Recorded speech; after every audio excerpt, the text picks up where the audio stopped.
Good morning, I'm Sean Yao, and this is One News Now.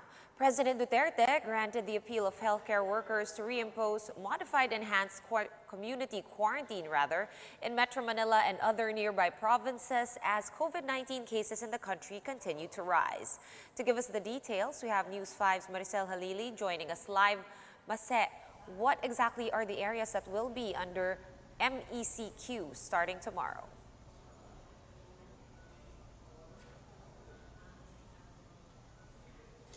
Yeah, Sean, like what you said, President Duterte approved to place Metro Manila under modified enhanced community quarantine starting midnight of August 4. Aside from NCR, Bulacan, Rizal, Laguna, and Cavite will also be placed under MECQ for 15 days.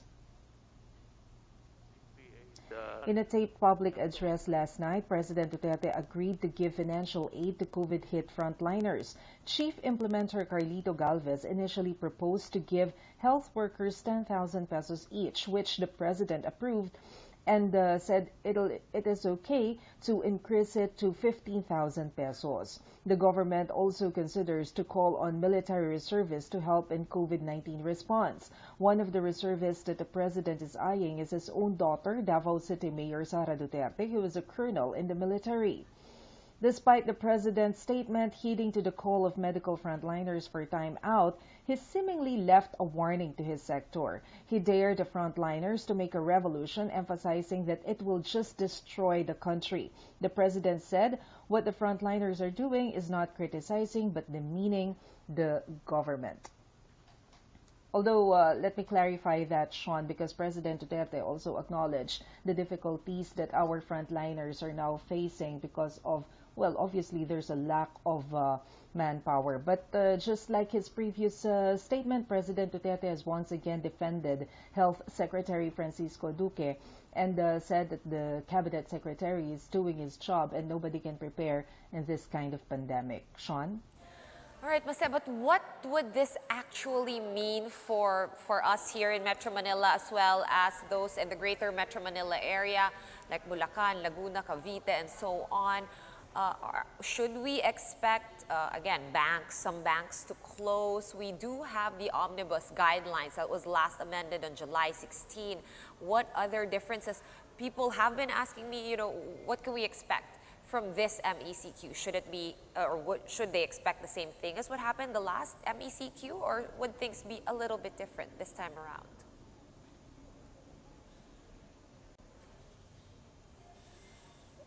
Sean, as we all know, the government has been changing every now and then the guide. Okay, I think Released by the IATF, probably under MECQ, um, exercise outside or workout on outdoors will only be limited to jogging, biking, and walking. There won't be any contact sports, or non-contact sports are still not allowed. If we will follow the original guidelines, there won't be any dine-in. In restaurants, gatherings will only be limited to 5 people only. In every event, there won't be any non-essential travels. Spiritual gatherings will also not allowed once again in these specific areas, and there won't be any public transportation once again if we follow the original omnibus guidelines released by the Interagency Task Force. But like what I said, IATF has been changing the guidelines every now and then, so we still have to clarify it from Secretary Roque in his briefing this afternoon. all right, so I think a lot of things and a lot of questions of everybody would still have to be clarified.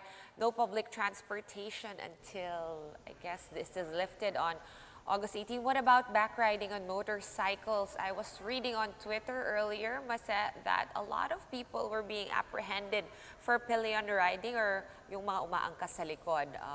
Would this also change under MECQ as per the July 16 guidelines?